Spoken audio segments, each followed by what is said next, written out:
Hey guys, welcome back. You'll notice that I'm not on the trail today. I'm just using the time to catch up on a few videos while the house is empty. I'm not going to be interrupted. My last main hiking video was the 30-mile challenge I set for myself to see what my personal best for hiking was. Right now it stands at 32.4 miles, which wasn't quite a grueler, but it was challenging. I kind of feel confident that I can hit my goal of 40 in a day. That's as far as I'm going to go. I'm not going to push myself beyond that. As a result of doing the 32 miles in the humid heat of that day, I did end up with hiker's rash, which I've never heard of in my life until today. But yeah, it was kind of a red blotchy, a bit like prickly heat. It just was in patches, especially around the elastic of my socks and up my calves. And it turns out this is a thing,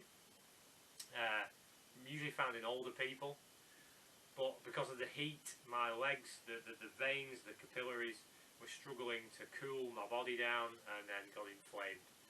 So that's pretty much what happens. It's got EIV, I think, is the technical thing. I'm not even going to try and pronounce what that is. But yeah, commonly known as hiker's rash or Disney rash or something like that. So you get this kind of sunburny kind of feeling to it, and it should clear within a few days. But it just basically means my body's cooling system really struggled to handle this massive exertion. So learning curve again. So I've learned something from that trail.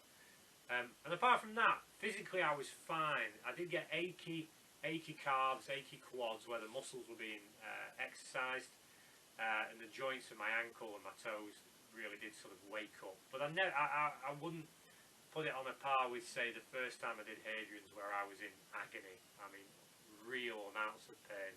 So I'm quite happy with my level of fitness. I think I've got a fair way to go yet before I even attempt a 40-mile hike. So yeah, that's just an aside. But the real winner of that day, which I don't normally do gear reviews per se, I know I've covered sort of the Trangia and some stuff with the DD hammock, but I'm going to give a shout out to the Salomons. Now I'm a big fan of Salomon boots. For years I kind of held back thinking I could do this with cheap boots, and I'm telling you right now, I don't care what anyone says, you can't do this cheap. If you're going to invest your hard-earned bucks anywhere, it needs to be on your shoes. And I'm going to say Salomon's every time. I had the Salomon 3D GTX before this. They were like wearing clouds on your feet. But I didn't really want to, I couldn't get them for a start. I couldn't get them on Amazon. I couldn't get them where I wanted them. Maybe they've just not been manufacturing for a while, because I know the Model 4 has just come out, which, man, I really do want to get them. They look nice. So I thought I'd go back, buy the cheaper version, and see where the threshold is for my money, where I'm getting value for money. So these are the Salomon Men's Quest GTX. This is sort of like, I assume it's the first model. I may be completely wrong about that. In this style. So it's a high-rise boot, as you can see. With the classic Salomon, this is the Salomon lacing, but they didn't have these. This is sort of the clip for the lace, but on the 3D GTX, it's a different design where it locks the lace in, which is a really good feature, which I kind of miss on this boot. But the laces don't come undone on this. It's got the chassis, it's got the Contra grip sole, which after doing the 32 miles, got rid of the squeak. I might have mentioned in one of my other videos, they do tend to develop a squeak as you're walking, every step. But that's gone now, so I must have roughed it up a bit. So yeah, this kind of, I think it was about £100, just over 100, whereas the 3D was like 180, nearly 200 with delivery.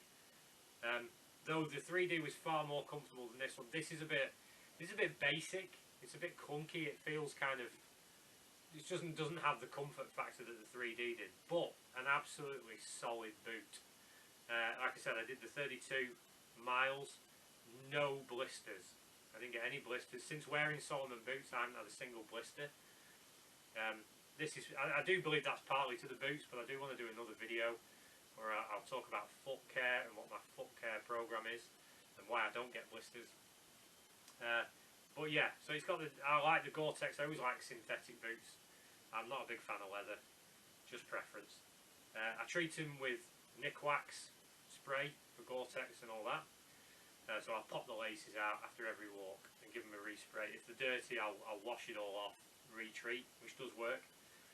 And I've not much to say. Technically, I can't talk about a boot because I don't make boots. I don't know anything about the boots. I'm just giving them a shout out. Absolutely dependable. Really good value for money. Yes, a little bit more expensive than your Caramore Sports Direct boots, but these are going to deliver the goods. These are going to get your feet there. I always order a size, half a size bigger than I need, so that there's room for my foot to swell. As far as longevity, this is the one thing that shocked me. I kind of expected an expensive boot to last longer, but I'm kind of finding now that most people's experience is no, it doesn't last you any longer than a cheaper boot. So your money's really going into the comfort. So if you're looking for a boot that doesn't give you blisters, doesn't cause the rubbing, provides the cushioning and support in all the right areas, spend the money. Get some quality that has a good reputation. Salomon have a brilliant reputation. But don't be surprised if in 6 months of hard walking you start to notice splits here. The sole on these lasts quite a while. My 3Ds lasted quite a while, but obviously I'm already starting to notice that, because I walk a bit funny, this is wearing away, and I expect that the main pad, the ball of the foot, will start wearing away. So I'm not expecting to get more time out of these than I would a Caramore pair. I'm merely paying this because they're just a phenomenally good boot to wear. And so when I'm wearing these, I'm pretty much wearing them on rough terrains, but also some pavements, some road walking, and I've never had a problem. Would I say they're as comfortable as a trail runner or trainers even? No. You do feel you're wearing a boot. You feel like you've got something heavy on your foot. As long as you're okay with that, then this is the boot for you. I don't feel the rocks through it. It's got a good solid sole there. I don't feel any sharp edges. I don't feel any rough terrain features. So for me, I'm fine. I'm a welder fabricator by trade. I wear heavy boots all day long. It's not a big thing for me to wear these. But if you are looking for a lighter, sort of more versatile boot, then you probably want to look at something else. I know these Salomon do more trail runnery type shoes. So anyway, I'm giving a big shout out to these guys. So that's the Salomon Men's Quest. That's the earlier model. I'm shouting out for the Salomon 3Ds, and when I finally get round to buying the new Model 4s, I'll be giving another video on them, because I expect they're going to be pretty damn good. Anyway, thanks guys for that. Like I said, I will do a video on how I care for my feet and my kind of routine there, but that'll be in the future. So anyway, take care guys, and I hope to see you on the trail.